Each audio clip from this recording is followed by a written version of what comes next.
Hi friends, ഇന്ന് ഞാനിവിടെ prepare ചെയ്യാൻ പോകുന്നത് കിഴി കപ്പ ബീഫ് ബിരിയാണിയാണ്.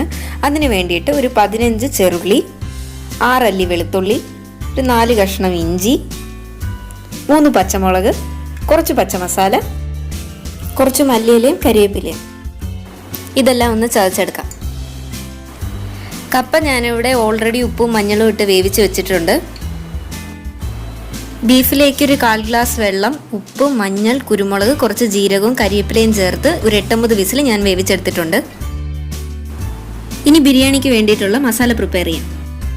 ഞാനിവിടെ ബിരിയാണിക്ക് വേണ്ടിയിട്ട് വെളിച്ചെണ്ണയാണ് എടുത്തിരിക്കുന്നത്. ഓയിൽ ചൂടാകുമ്പോഴത്തേക്കും കുറച്ച് കരിവേപ്പില ചേർക്കാം.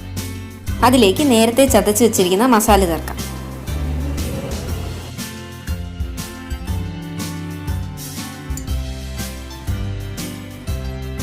പത്ത് 12 ചെറുള്ളി,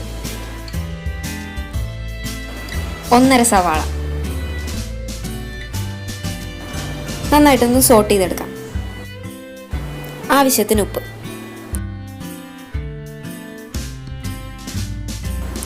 ഒരു തക്കാളി. ഇനി മസാല ആഡ് ചെയ്യാം. ഞാനിവിടെ എടുത്തിരിക്കുന്നത് നിറപറയുടെ ബീഫ് ഉലർത്ത് മസാലയാണ്. 2 സ്പൂൺ ആഡ് ചെയ്ത് കൊടുക്കാം.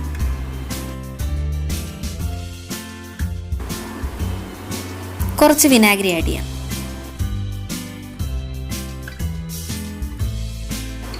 എരിവിനനുസരിച്ച് പച്ചമുളക് ആഡ് ചെയ്യാം. ഞാനിവിടെ ഒരു 3 പച്ചമുളക് എടുത്തിട്ടുണ്ട്.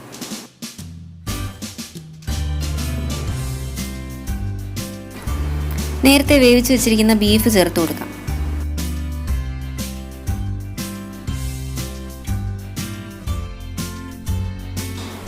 ഇനി 1 സ്പൂൺ മുളക് പൊടി,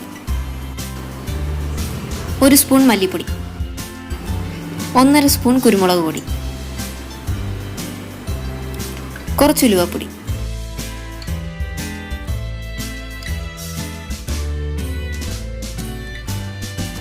വേവിച്ച് വെച്ച കപ്പ ആഡ് ചെയ്യാം.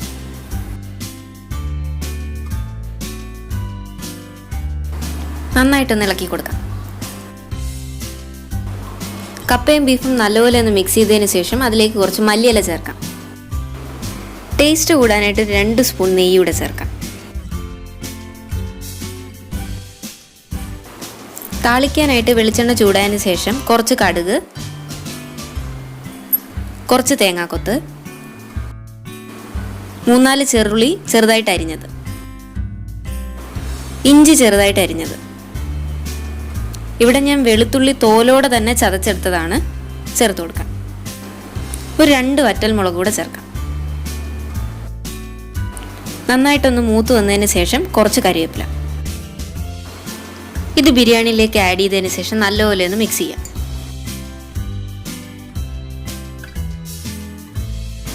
വാഴയില ഞാനിവിടെ വാട്ടിയെടുത്തിട്ടുണ്ട്. അതിലേക്ക് ആവശ്യത്തിന് ബിരിയാണി വെച്ചതിന് ശേഷം കിഴിയാക്കി എടുക്കാം.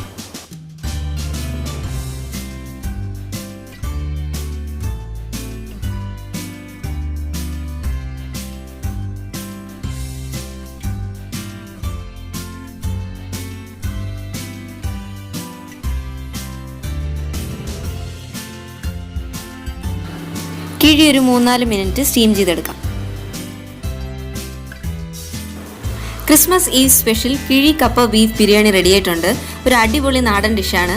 നമുക്ക് വേണമെങ്കിൽ ഈ കപ്പയുടെയും ബീഫിൻ്റെയും പ്രൊപ്പോർഷൻ ഈക്വലാക്കി എടുക്കാം. അല്ലെങ്കിൽ കുറച്ച് കൂടുതൽ ബീഫ് വേണമെങ്കിൽ ബീഫ് കുറച്ച് കൂടുതൽ എടുക്കാം. ഞാനിവിടെ 2 ഈക്വലായിട്ടാണ് എടുത്തിരിക്കുന്നത്. എല്ലാവരും വീട്ടിൽ ട്രൈ ചെയ്ത് നോക്കുക. വീഡിയോ ഇഷ്ടപ്പെടുകയാണെങ്കിൽ ലൈക്ക് ചെയ്യുക, ഷെയർ ചെയ്യുക, സബ്സ്ക്രൈബ് ചെയ്യാൻ ആരും മറക്കരുത്. അടുത്ത വ്ലോഗിൽ കാണും വരെ ബൈ.